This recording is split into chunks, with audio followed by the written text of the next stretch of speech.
Celebrations like Eid serve as a reminder of the devaluation of women's labor. Hi, I'm Mariam. Yes, I'm always this intense. With all the community events, gatherings, davatein, the one thing that bugs me is how 90% of the work is being done by women and girls. If you go to a davat, you'd think that yes, the woman of the house will be working whilst all the men are relaxing. But no, it gets worse because the burden of labor will fall onto female guests before it will ever fall onto male residents of the household. Ever since I was young, I've noticed that for a community that prides itself on hospitality and mehman nawazi, for some reason, the benefits of said hospitality are solely reserved for men. Interesting.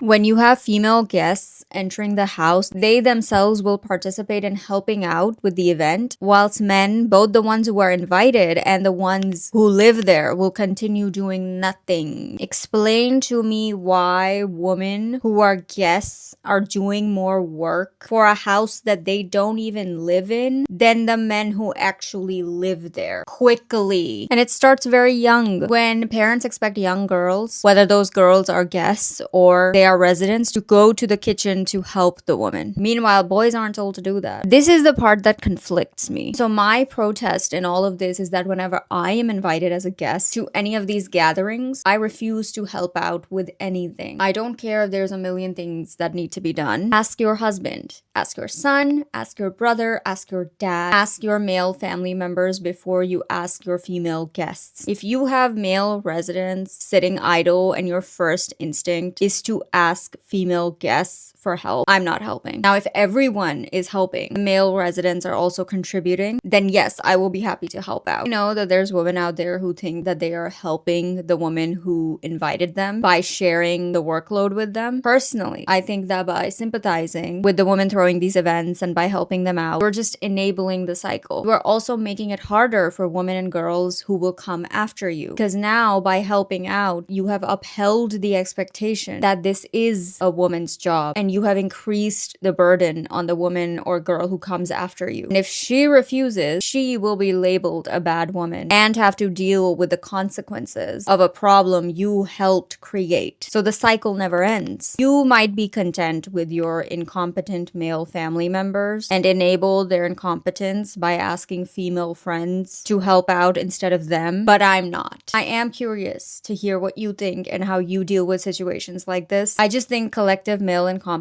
will always lead to an increase in the collective labor for women. Eid Mubarak to all the women out there.